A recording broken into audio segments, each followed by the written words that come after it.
penalty. So I told my sister, I really don't care about the death penalty. I'd rather die in jail instead of being found guilty on something that I didn't do. So he urged me to take, a judge trial. And that was within 15 minutes before I was ready to pick a jury. This was right in the trial room. This was nothing discussed. He said, you're gonna have the same rights with a judge trial. She knows the law better. She used to be my secretary. I know her very well. So I said, okay, I'll do it. So when you were when you were waiting trial, were you at CFCF? I was at CFCF, yes, in a 4-man room. How many times did he come up and see you? He came up to see me a few times, 3 or 4, and I told him, I couldn't really get to see him much because I was in federal jail. So this was only before trial that he mainly got to see me within days, because I was out in South Carolina. He never made any appointments to come see me or any of that. A recorded line. Right. So you couldn't really discuss Yeah, he never set up a legal call or a legal visit or any trial strategies whatsoever. Except when I came down before trial and before when I was originally charged. I seen him and told him Conference recording has started. Uh-oh. He's in prison. Talking too much. So anyway, I mean, he seen me a little before trial, went over the paperwork, and showed me the papers as they were coming in, and things like that. I've been in a room from Friday to Monday with no food, pressured and promised that, you plead guilty and we'll just run this, and you're gonna get the death penalty, you're gonna fry. You better hurry up and flip before Mark and Richie tell on you. This was just something I said, it doesn't matter who tells anything, because I didn't do it. There's a consistent pattern that really historically, throughout all law enforcement, throughout the country that are involved in wrongful convictions. Yeah. There's certain key elements you see in every one of them. The threats, the promises, the inducements. Right. Physical violence, psychological torture, promises, the long-term interrogations where, there's recording equipment or videotape equipment or audio equipment available. They choose not to use it until they've broken you down for 10 or 11 hours. We see a lot of these cases that when wrongful convictions come out, there's usually a consistent pattern of who's involved. If you look in Brooklyn, there's Detective Scarcella. Scarcella's been involved in, 24 wrongful convictions. Yeah. And that's the kind of the momentum that we're starting to see now. It's the same thing in my case. I was being questioned after coming from a federal jail, driving for at least 11 hours, before trial and court. So, they questioned me in a room for hours and hours and hours, no food, I'm diabetic. And at the very end, when I say I want a lawyer, everything goes to a halt, and they say, okay, well, your sister can read about it on the 5 o'clock news, and don't let me get a lawyer. And then say I confessed to it, and I'd hidden. When I said I'm done talking with you, I want to call my sister so I can call a lawyer because we're not getting anywhere. I've told you I didn't do it. I had nothing to do with it. I don't know anything about it. I never talked with anybody about this. They're all lying. They're all drug addicts, and they're all getting deals. They didn't like it after 6 hours of this. Just decided to say I confessed with no written statement and just took me down and charged me and then locked me in a room for 3 days. Well, Matt, explain as best as you can what it's like not being to be able to be with your family, your loved ones. Explain some of the drastic things that you've just had to go through throughout these years. The federal jail, the federal jail is a little better than the state. The state is horrible. You're hardly out anytime. You get an hour and a half rec, or during Corona we were getting an hour a day locked in. People are sick. They're not doing nothing for none of that. They just come take your temperature. So I had Corona. They did absolutely nothing but take my temperature every day. There was no kind of medicine or help with that. I'm diabetic. They don't feed you good.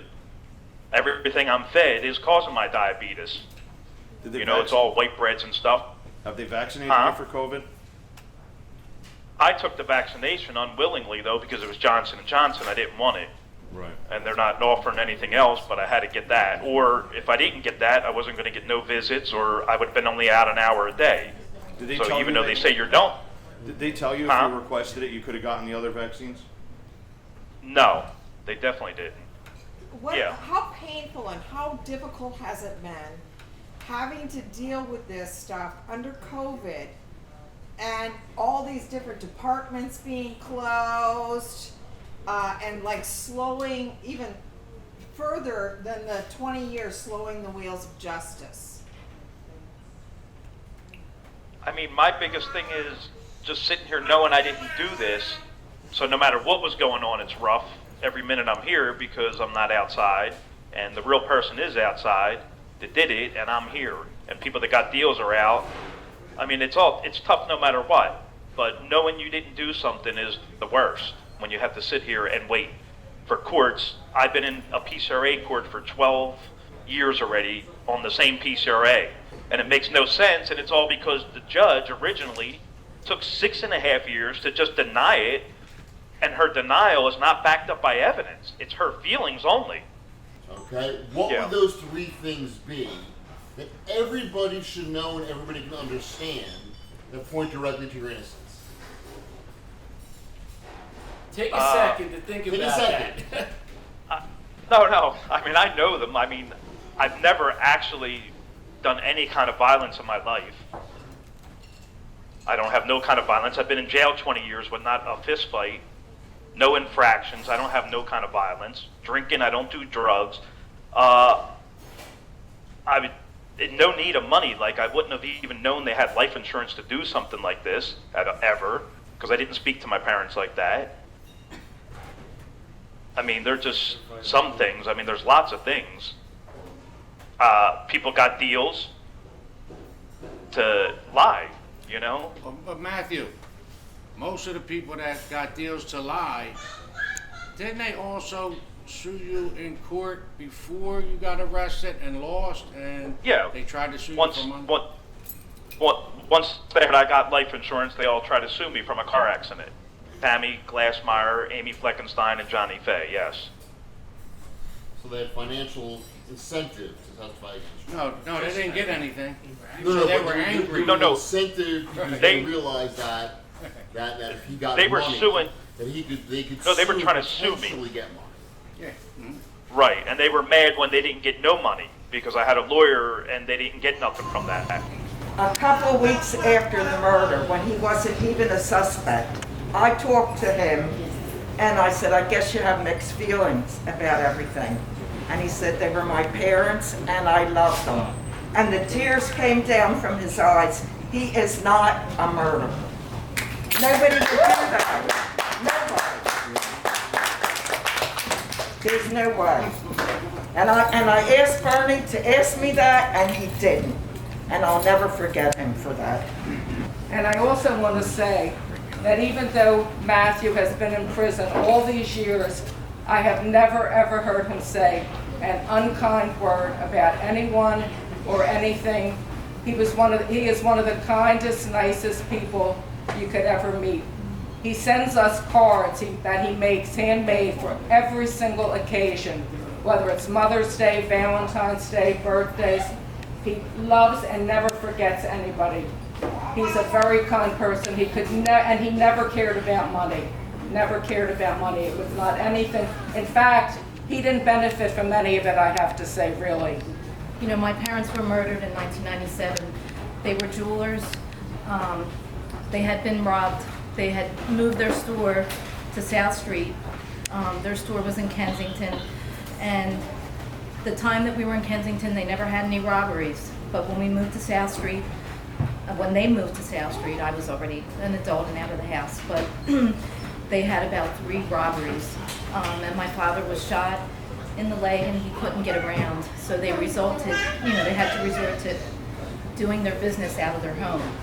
And that's where they would sell to private customers. And that's where they were murdered, on South Street. And we've been fighting for Matthew since 1997, since my parents were murdered. We've been fighting to try and find the murderer, and we've been fighting to get Matthew out of jail because He was wrongfully convicted. My name is Stephen Metcalf, Metcalf Metcalf. We're a Manhattan-based law firm on Park Avenue. And the two biggest pleasures of my career and being an attorney are working on wrongful convictions with Martin Tankleff. And when a case such as Matthew Zimmerman came across or presented itself at my office, and I saw the similarities between Matthew and Marty, I knew that we absolutely not only had to work on this case, but we had to keep working on this case for however long it took until we ultimately achieved the goal of walking this man out of jail. And that is the reason why we're all here tonight. So, I thank everyone, especially Michelle, Richard, for even getting us involved in this Matthew Zimmerman case, because everybody who's sitting here tonight is going to look back on this day and say, wow, they called it. They called it.